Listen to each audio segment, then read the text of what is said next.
Bismillahirrahmanirrahim. Alhamdulillahirabbil alamin. Wassalatu wassalamu ala asyrafil anbiya wal mursalin. Sayyidina wa maulana Muhammadin wa ala alihi wa sahbihi ajma'in, amma ba'd. Qala musannif rahimahullah wa nafa'na bihi wa bi ulumihi fid dharain, amin. Hal-hal yang berkaitan dengan mayit, halaman 58. Apabila seorang muslim meninggal dunia yang bukan mati syahid, artinya meninggal secara normal, bukan mati dalam peperangan, maka fardu kifayah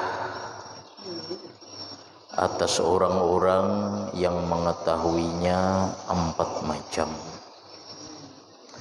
Fardu kifayah artinya apabila ada sekelompok orang yang mengerjakannya, maka yang lain terbebas daripada dosa.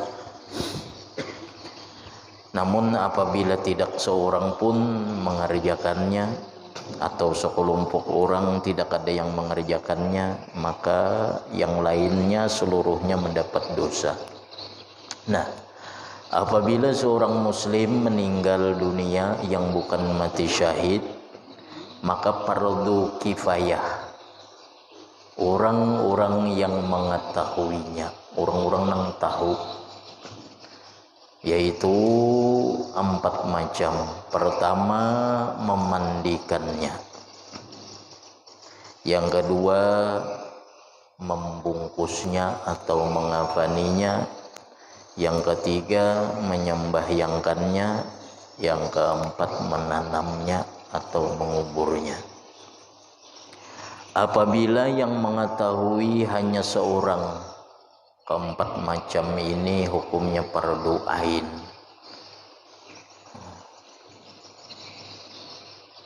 Misal di kampung itu cuma seorang laki-lakinya, cuman 1 orang. Nah, maka dia mengetahui ada orang meninggal tadi, hukumnya bukan fardu kifayah lagi, melainkan menjadi fardu ain.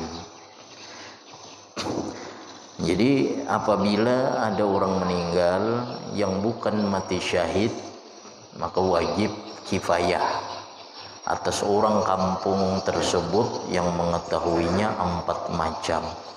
Memandikan, makanya kalau ada orang meninggal di daerah kita, jangan hendak dipindah sebelum kita mandikan, kita kafankan, kita salatkan. Karena kewajiban itu bagi orang yang mengetahui di kampung tersebut. Misal di daerah kita ini ada orang meninggal, lalu hendak dikirim ke mana? Hendak dikirim ke Banjar misal, hendak dikuburkan di Banjar. Nah, maka fardu kifayah yang terlebih dahulu adalah orang yang mengetahui di kampung tersebut. Jadi jangan dikirim langsung. Jadi dimandikan dahulu, dikafani, baru disembahyangkan.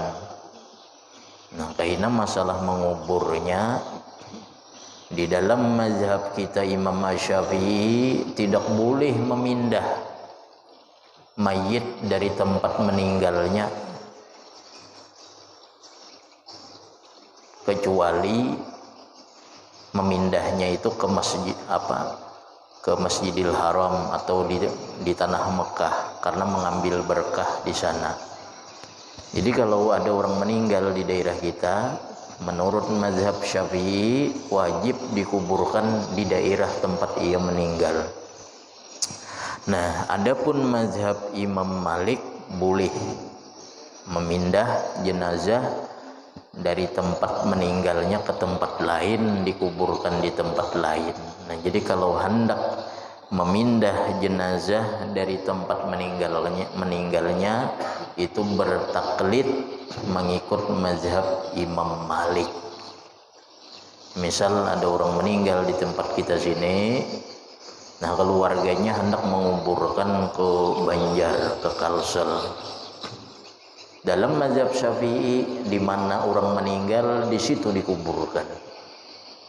Dalam mazhab kita Syafi'i. Nah, maka orang ini di kampung di sini nang mengetahui dengan orang meninggal di sini, dia melaksanakan fardu kifayah dahulu. Memandikannya, mengapankannya, mensolatkannya. Karena ini fardu bagi orang yang mengetahui di kampung tersebut. Sudah dimandikan, dikafankan, ada yang mensolatkan beberapa orang. Nah, ketika hendak memindah ke suatu daerah, bertaklid mengikut Imam Malik yang membolehkan menguburkan jenazah keluar dari tempat meninggalnya. Nah, kalau mazhab Syafi'i, di mana meninggal di situ dikuburkan, kecuali orang berdekatan dengan tanah haram. Misal meninggal di samping tanah haram, lalu dipindah dikuburkan di tanah haram, itu boleh. Kenapa? Mengambil berkah. Nah, sedangkan selain daripada itu, di sini misal dipindah ke Samarinda sana, meninggalnya di sini, mazhab Syafi'i kada boleh, kecuali mengikut mazhab Imam Malik.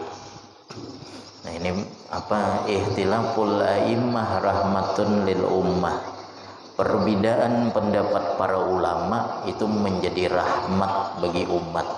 Kalau tuh umpat mazhab Syafi'i aja ngalih kita. Misal umpat mazhab Syafi'i dalam keseluruhan, nah, maka haram memindah nih. Misal meninggal di Kota Bangun, dipindah ke Samarinda, mazhab Syafi'i haram. Nah, ada ulama yang membolehkan, yaitu mazhab Malik. Nah, makanya ihtilaful a'immah rahmatun lil ummah. Perbedaan pendapat para imam itu rahmat bagi umat. Ada kawan kita nih mazhab Syafi'i, untuk urusan ini ayo kita umpat mazhab Imam Malik daripada berdosa kita. Nah, jadi orang-orang yang di kampung di sini, di tempat yang mengetahui meninggalnya seseorang, fardu kifayah 4: memandikan, mengafankan, mensalatkan, baru menguburkan.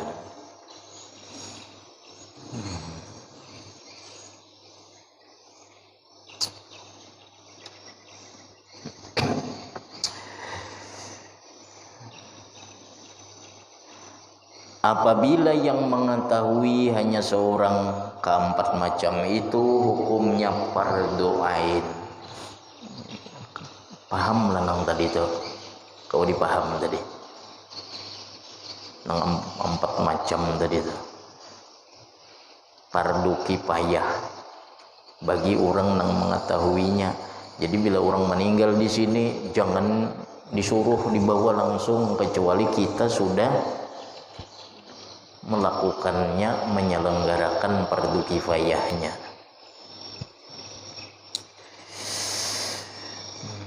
Yang pertama, memandikan mayit. Sekurang-kurang memandikan mayit dengan meratakan air ke seluruh tubuh mayit sekali, itu sepaling kurang.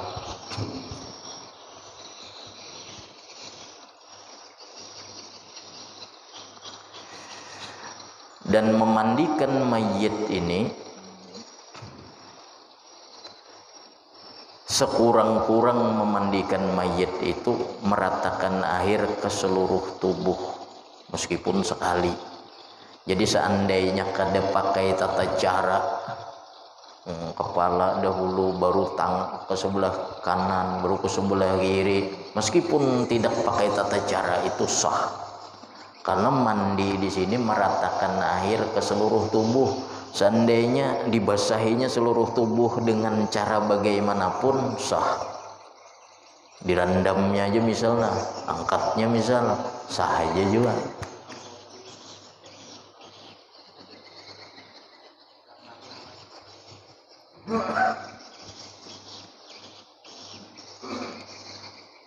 Dan memandikan jenazah ini termasuk yang mustasna, termasuk yang dikecualikan di dalam innamal a'mal binniyat wa innamal likulli imri'in manawa.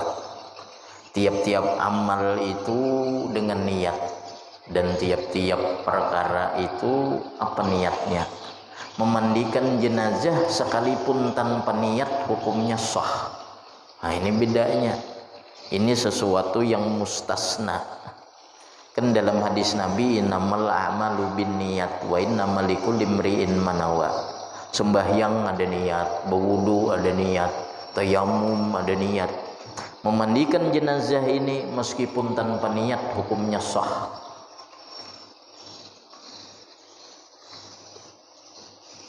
Nah, jadi sekurang-kurang memandikan mayit dengan meratakan air ke seluruh tubuh mayit sekali, dan sebaiknya 3 kali. 3 kali. Pertama dengan air sabun, yang kedua dengan air bersih, yang ketiga dengan air bercampur sedikit dengan kapur barus. 3 kali. Sabun berdahulu, nah sudah itu hanyar dengan air yang bersih, hanyar dengan air yang bercampur kapur barus. Ini ada tata caranya tersendiri. Ada orang-orang yang fardu kifayah di kampung-kampung tuh tahu sudah itu, ada sudah penatarannya mereka. Kita percayakan aja kepada mereka, karena memandikan jenazah itu syaratnya satu aja, meratakan air ke seluruh tubuh. Sisa yang lain itu adab.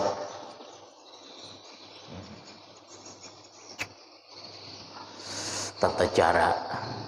Yang kedua, membungkus mayit, sekurang-kurang membungkus mayit selapis kain yang menutupi seluruh tubuh mayit, itu sekurang-kurangnya. Dan sebaiknya 3 lapis, sebaiknya tiga lapis. Laki-laki itu, kalau perempuan ada 5. Sininya, gamisnya, baru 3 lapis penutup perempuan. Kalau laki-laki 3.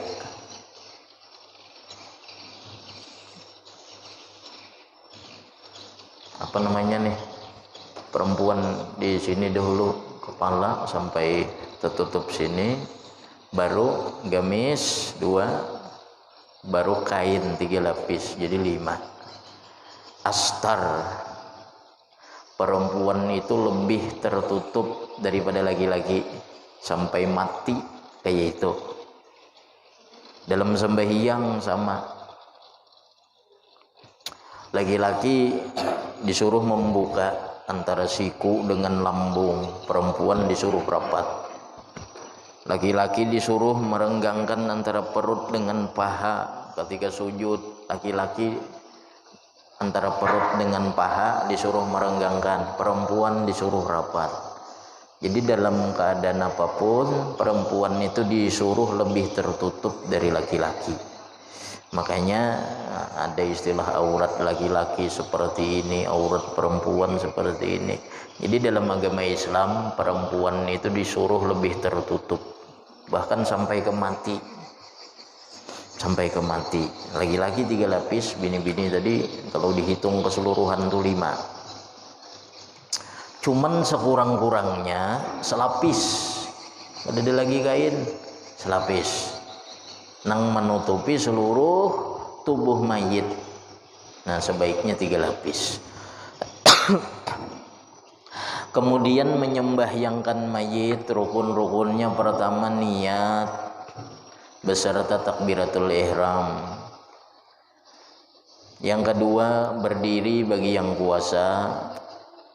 Yang ketiga dan keempat, yang ketiga 4 kali bertakbir termasuk takbiratul ihram. Yang keempat membaca Fatihah, yang bagus membacanya sesudah takbir yang pertama. Yang kelima bersalawat atas Nabi sesudah takbir yang kedua, sekurang-kurang salawat Allahumma sholli ala sayyidina Muhammad, itu sekurang-kurangnya. Dan yang akmalnya, sempurnanya maksudnya, Allahumma sholli ala sayyidina Muhammad wa ala ali sayyidina Muhammad kama shallaita ala sayyidina Ibrahim wa ala ali sayyidina Ibrahim wa barik ala sayyidina Muhammad wa ala ali sayyidina Muhammad kama barakta ala sayyidina Ibrahim wa ala ali sayyidina Ibrahim fil alamin innaka Hamidum Majid. Salawat Ibrahimiyah. Yang keenam mendoa untuk mayit sesudah takbir yang ketiga, seperti Allahumma ghfirlahu warhamhu wa'afihi wa'fuanhu. Yang ketujuh memberi salam sesudah takbir yang keempat. Dan setelah takbir yang keempat sunat membaca Allahumma la tahrimna ajrahu wa la tabtina ba'dahu waghfir lana wa lahu. Ada 7 rukunnya sembahyang jenazah. Jadi kadada ruku, kadada sujud. Ini pertama niat beserta takbiratul ihram. Nah, lapas niatnya sunnah. Usolli ala hadzal mayyiti arba takbirati, misal fardal kifayati lillahi ta'ala, itu sunnah yang di mulut itu. Atau usolli fardal kifayati ala hadzal mayyiti arba takbirati fardal lillahi ta'ala. Niatnya di mana? Allah, ketika takbiratul ihram masukkan di dalam hati niat, aku sembahyang akan ini mayit fardu karena Allah Ta'ala. 4 kali takbir fardu karena Allah Ta'ala. Yang kedua berdiri bagi yang puasa. Yang ketiga 4 kali takbir Allahu Akbar termasuk takbiratul ihram, ini dihitung sekali. Baca Fatihah sesudah ini Alhamdulillahirabbil alamin sampai seterusnya, takbir lagi yang kedua Allahu Akbar, baca salawat Allahumma shalli ala sayyidina Muhammad wa ala ali sayyidina Muhammad kama shallaita ala sayyidina Ibrahim wa ala ali sayyidina Ibrahim ila akhir.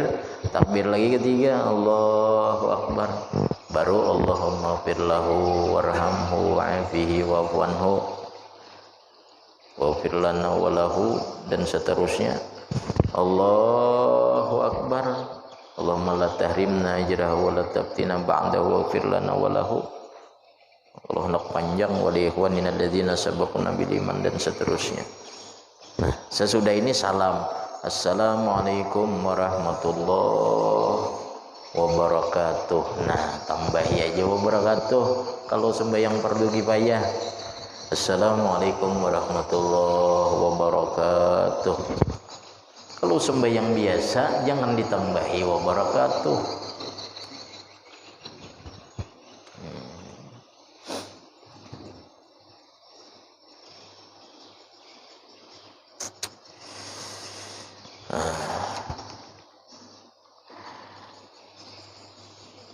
Tambahan, apabila mayit itu laki-laki, maka waktu menyembahyangkan sunnah kepala mayit ditaruh di sebelah kiri. Kalau laki-laki sana sunnah.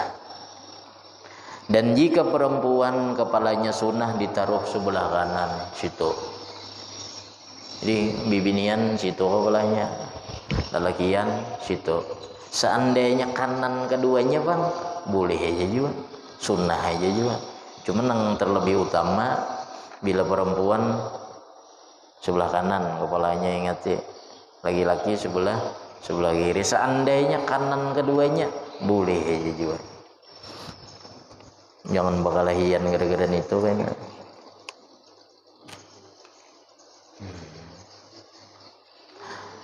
Syarat-syarat sah sembahyang mayit termasuk di sini sembahyang gaib sama.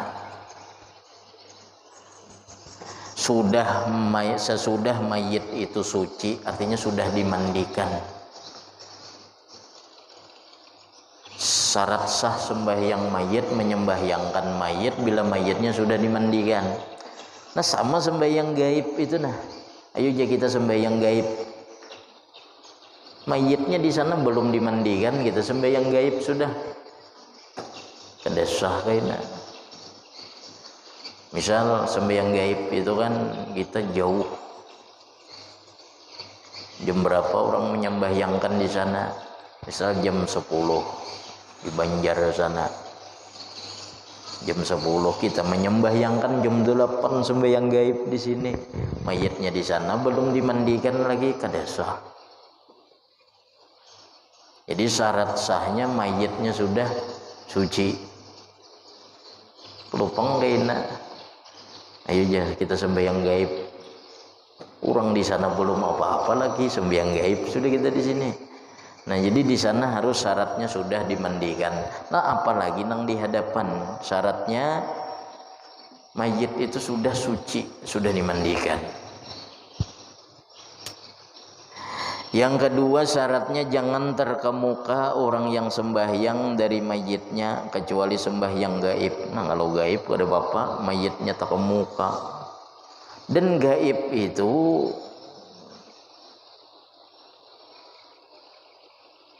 jauh. Misal sekampung aja tak kau sembahyang gaib. Misal orang sini, orang sembayangan di Al Jamal itu aku sembahyang gaib aja mulai sini. Gak boleh, 2 marhalah lebih juga syaratnya. Kayak syarat musafir. Misal menyembahyangakan besasakan kita.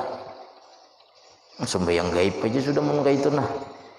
Nah, kada boleh, harus jauh dari syaratnya. Nah, jauh ini kada mengapa tadi misal mayitnya di mana. Nah, kalau sembahyang yang secara langsung itu mayitnya harus di hadapan.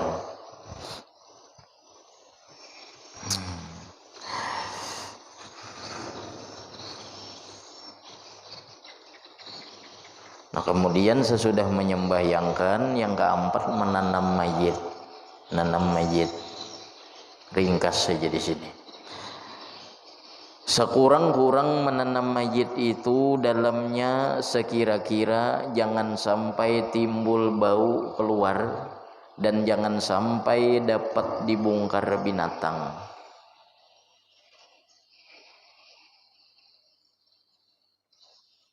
Berarti perkiraan orang dahulu setumbang berdiri ditambahi diangkat tangan gitu kah? Setumbang berdiri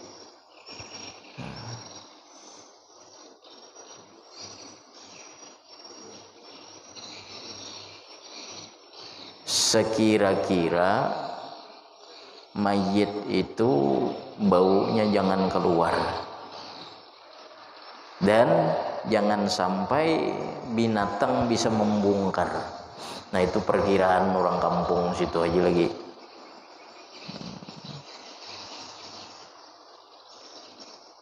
Itu sekurang-kurangnya.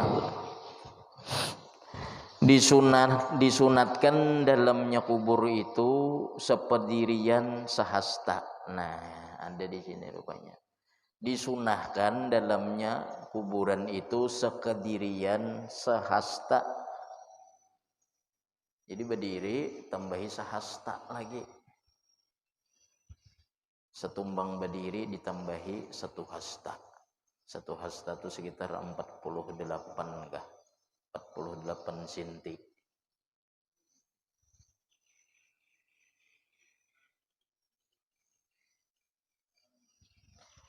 Disunahkan dalamnya kuburan itu sekedirian sehasta dan wajib mayit itu dihadapkan ke kiblat.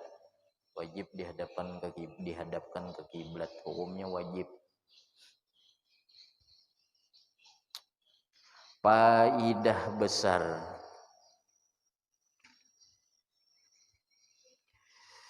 telah mendatang hadis, siapa yang membaca qul huwallahu ahad ila akhir, maksud ila akhir ini sampai selesai, qul huwallahu ahad Allahu samad lam yalid walam yulad walam yakul lahu kufuwan ahad 100 kali pada waktu sakit yang terus membawa mati. Maksudnya sakitnya tadi sakit yang dia meninggal pada sakit itu, namun dia pada waktu sakit itu membaca qul huwallahu ahad 100 kali. Niscaya tiada difitnah dalam kuburan, tidak difitnah dalam kuburnya. Artinya orang ini lepas dari siksa kubur. Nah, orang ini sakit lalu membaca surah Al-Ikhlas 100 kali.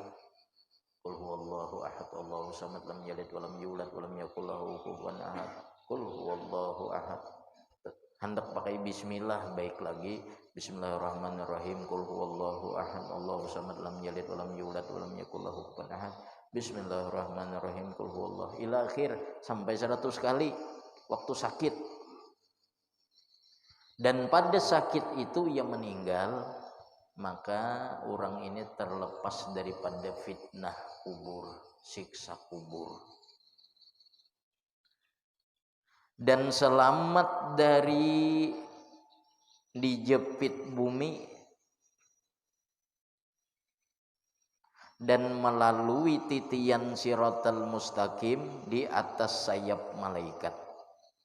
Faidah besar.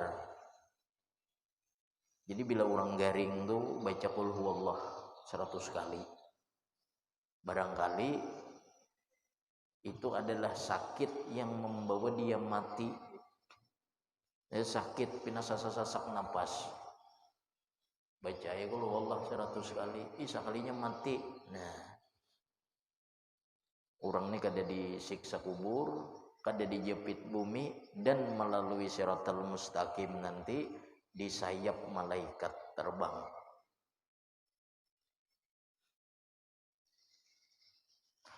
Kalau amalan 100 kali sehari, baik lagi.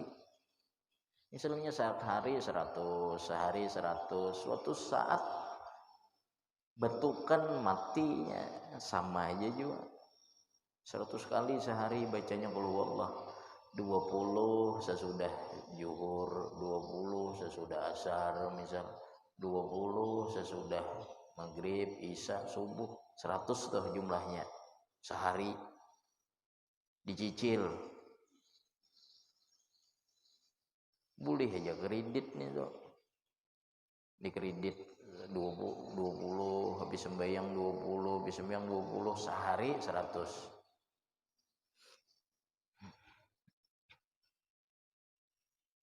Yang kedua, siapa mengata la ilaha illa anta subhanaka inni kuntu minaz zalimin, tasbih Yunus, tasbih Nabi Yunus 40 kali waktu sakit.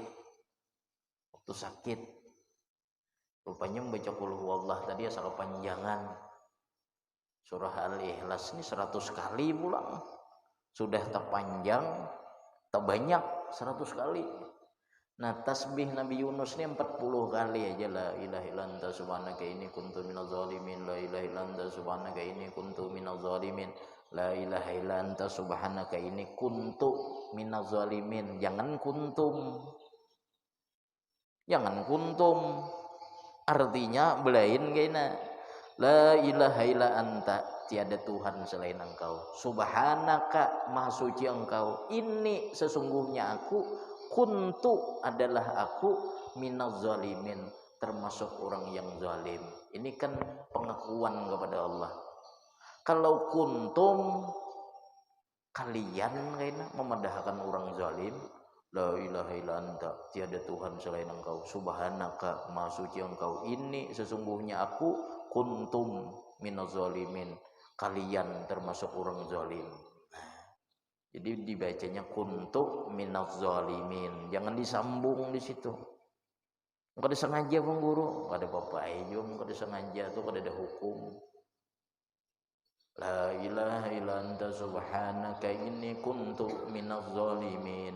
Kancapan misal kuntum minaz zalimin. Pisah di situ. Nah, dibacanya 40 kali waktu sakit.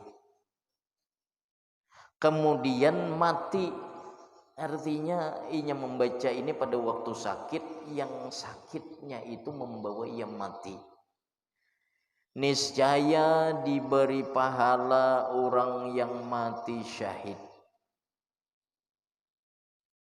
Orang ini diberi pahala orang mati syahid.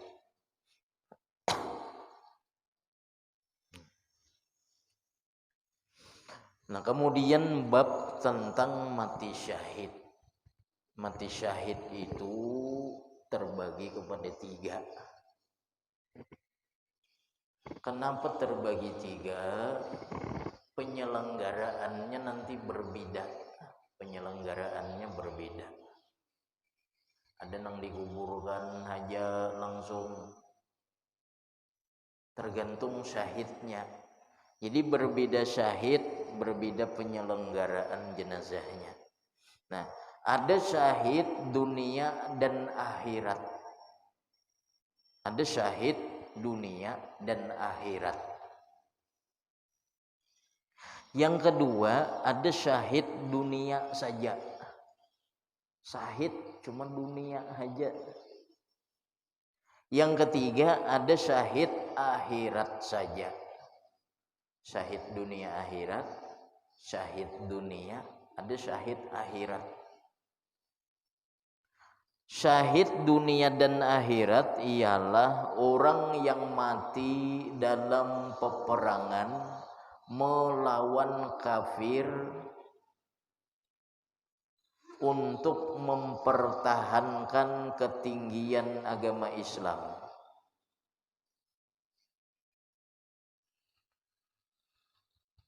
Syahid dunia akhirat, orang yang mati syahid karena berperang dengan niat meninggikan atau mempertahankan ketinggian agama Islam, bukan karena mengharap dunia. Syahid matinya dalam peperangan situ syahid dunia akhirat ngarannya. Yang kedua, syahid dunia saja orang yang mati dalam peperangan melawan kafir juga untuk mendapat harta ganimah, tujuannya dunia. Termasuk orang yang umpat berperang karena diupah aja. Pejuang-pejuang bayaran, meskipun berjuang melawan orang kafir, cuma tujuannya hanya mendapatkan harta dunia. Nah, itu syahid dunia. Maksudnya kenapa syahid di dunia? Dianggap orang ini mati syahid, mati dalam perang, tapi di akhirat nanti dianggap bukan mati syahid. Artinya dikuburkan kayak orang mati syahid dunia akhirat. Bila berdarah masih bajunya ada, langsung dikuburkan. Ada perlu dimandikan, lagi. Kayak orang syahid dunia akhirat tuh, yang kada dimandikan lagi, langsung dikuburkan dengan bajunya, dijadikan kain kapan bajunya kalau mencukupi. Nah, tapi nya berjuang melawan orang kafir karena membela meninggikan agama Allah. Syahid dunia akhirat, maksudnya dikuburkan orang di dunia secara syahid dan disaksikan orang dia mati dalam peperangan. Di akhirat dia nanti di hadapan Allah mendapat ganjaran orang syahid. Ini syahid dunia akhirat. Nah, kalau syahid dunia, di dunia mati juga melawan orang kafir juga, cuma tujuannya ganimah, harta. Orang ini dikuburkan kayak tadi juga, mati langsung dikuburkan, kada dimandikan, ini. Karena ini berjuang dalam perang. Di dunia dianggap syahid, di akhirat makanya syahid dunia aja, karena tujuannya bukan meninggikan agama Allah. Pejuang-pejuang bayaran, mengharap ganimah yang bukan karena Allah, tapi musuhnya orang kafir juga. Cuma urusannya tujuannya dunia, matinya dikuburkan secara orang mati syahid, tapi di akhirat tidak mendapat pahala syahid, syahid dunia aja. Nah, ada orang syahid akhirat ngarannya. Di dunia dikuburkan kayak biasa, seperti orang mati biasa. Nah, tadilah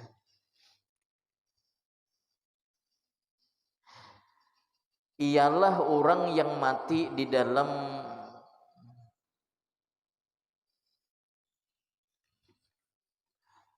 ini syahid akhirat. Syahid akhirat saja seperti mati dengan sebab beranak. Itu mati syahid akhirat orang itu. Ini dikuburkan di dunia seperti bukan orang mati syahid, tapi di akhirat mendapat pahala syahid, syahidah, karena bibinian orang beranaknya. Jadi di dunia dimandikan, dikapankan, disalatkan, dikuburkan kayak orang biasa juga, kada syahid dunia. Tapi di akhirat mendapat pahala syahid orang mati beranak. Satu. Yang kedua, mati terbenam di air, orang mati lamas, orang tenggelam di air, mati lamasnya. Tapi syaratnya orangnya beriman, syaratnya orangnya beriman. Matinya mati lamas, ini syahid akhirat. Di dunia dikuburkan kayak orang biasa, tapi dapat pahala syahid. Kada kawa diusahai ini.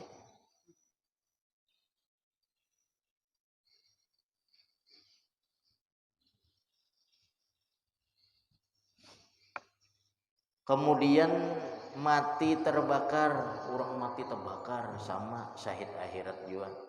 Mati dalam masa menuntut ilmu, orang ini santri menuntut ilmu gawiannya, mati dikuburkan kayak biasa, tapi di akhirat dapat pahala syahid. Dan lain-lain, banyak lain-lain di sini. Maridul bilbut, maridul batni, orang mati sakit parut, sama tuh mati syahid akhirat juga, mati sakit parut. Mati kerindangan, sama tuh mati syahid juga, tuh mati kerindangan lah. Amun tak ungkapakan tuh kada kerindangan lagi tuh. Oh, ini nih kerindangan wan seseorang, ditahaninya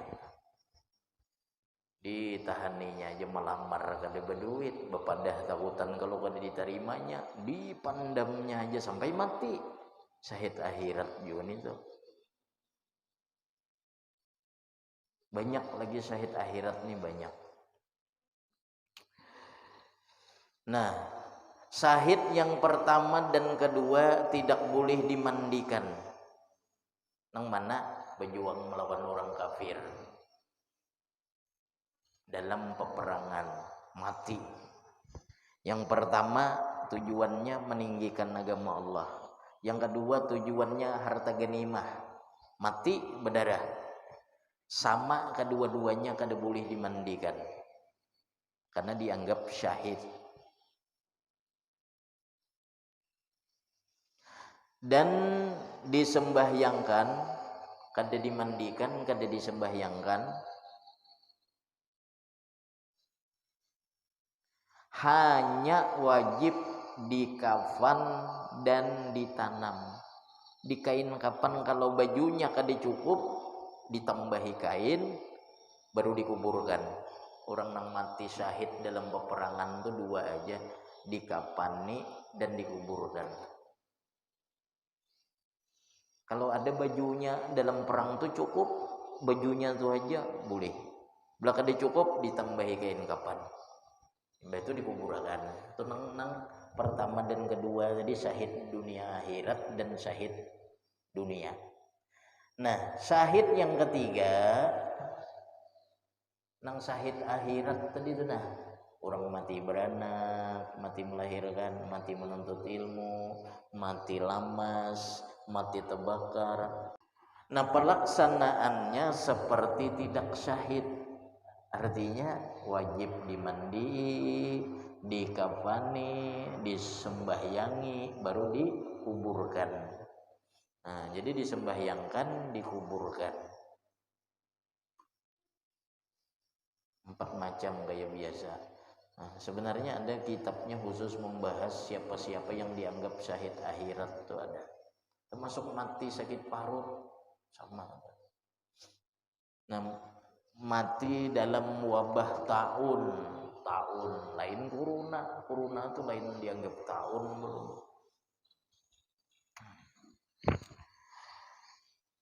Sikit keguguran bab tentang keguguran ini bibinian aja nih. Terhadap bayi yang keguguran atau kelabuhan, telabuh orang bahasa orang, yang usia kandungan kurang dari 6 bulan, pelaksanaannya sebagai berikut. Kandungannya ini kurang 6 bulan, kurang dari 6 bulan, lalu keguguran. Pertama, tafsir perinciannya, apabila ada tanda-tanda hidup seperti menangis, maka wajib nang 4 macam tadi, dimandikan, dikapankan, disalatkan, dikuburkan. Kenapa? Orang ini ada tanda hidup meskipun kurang dari 6 bulan. Lahir kurang dari 6 bulan, tapi ada tanda-tanda kehidupan seperti menangis. Apalagi tertawa, habis tertawa mati. Nah, ini wajib 4, dimandikan, dikapankan, disalatkan, dikuburkan kayak orang biasa. Yang kedua, kalau tanda hidup tidak ada tanda hidup, sedang kejadiannya sudah sempurna, tapi batangan, bakepala, bebatis sudah, tapi tanda-tanda hidup kadada. Kenapa? Keluar. Dan bayi ini umurnya belum sampai 6 bulan nih, belum sampai 6 bulan. Kalau 6 bulan kayaknya meskipun kadada tanda kehidupan kayak biasa. Ini belum 6 bulan. Pertama kasusnya bayi ini belum 6 bulan, keluar, lalu ada tanda kehidupan seperti menangis. Nah, ini mati habis itu, wajib 4 perkara. Yang kedua, belum sampai 6 bulan, keluar, tapi badannya ini sudah lengkap, tapi tidak ada tanda kehidupan, menangis kada, apa kada, bernapas kada, tapi sudah sempurna kepalanya, tangannya, batisnya. Wajib 3 macam, 3 aja yang wajib. Pertama, dimandikan, dikapani, dan dikuburkan. Kedua, wajib disembahyangkan. Kau dipaham lah. Cuma umurnya kada sawat 6 bulan. Keluar, kada ada tanda kehidupan, cuman sudah lengkap kepala, tangan, batis ada. Ini wajibnya cuma 3, dikafani, dimandikan, dikuburkan. Kada wajib disalatkan.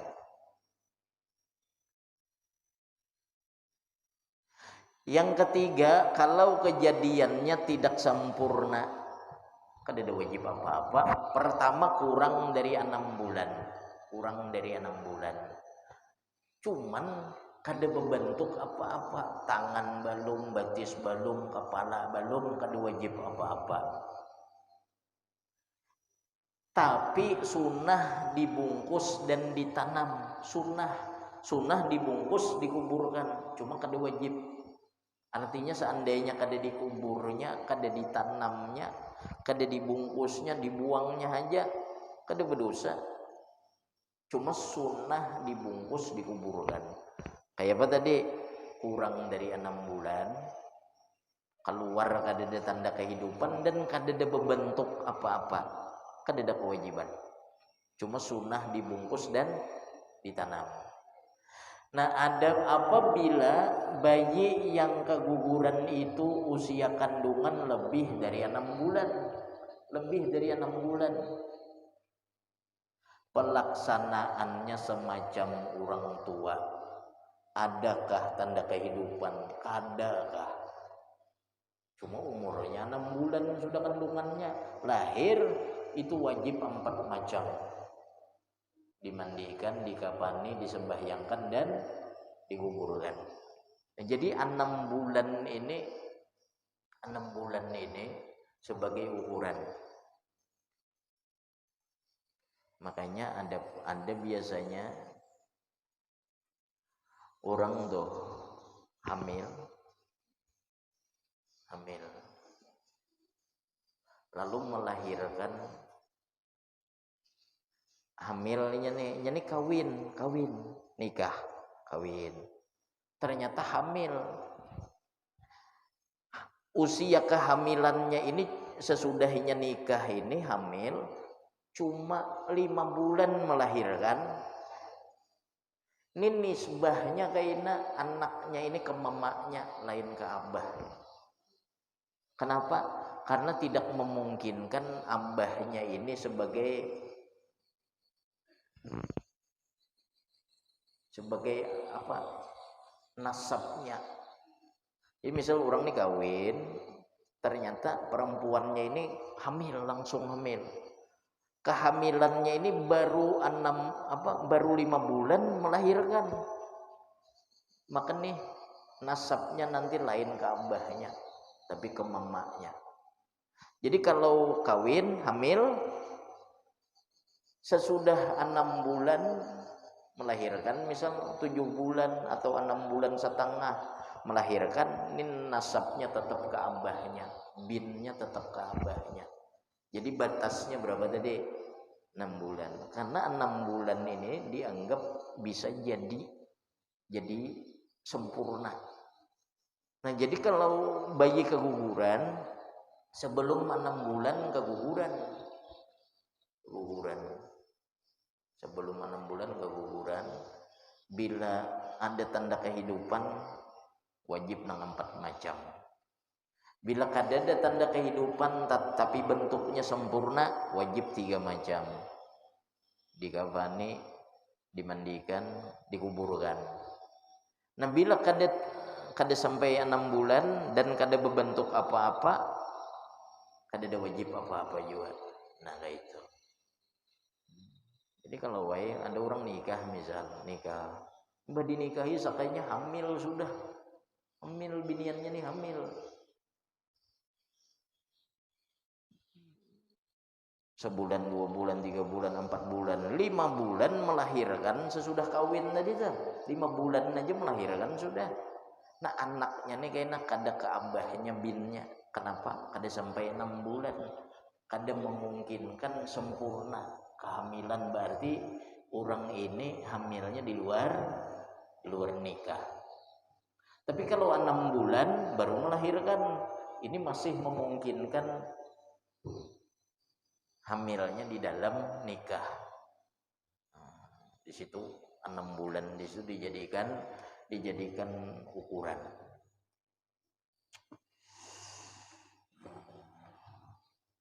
Sampai situ ya.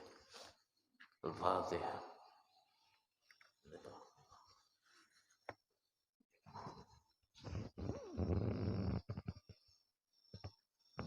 Bismillahirrahmanirrahim. Alhamdulillahirabbil alamin. Allahumma shalli ala sayyidina Muhammad wa ala ali sayyidina Muhammad. Allahumma anfa'na bima 'allamtana wa 'allimna ma yanfa'una wa zidna fahman wa ilman wa hikmatan bi rahmatika ya arhamar rahimin. Sallallahu ala sayyidina Muhammad wa ala alihi wa sahbihi wasallam. Alhamdulillahirabbil alamin.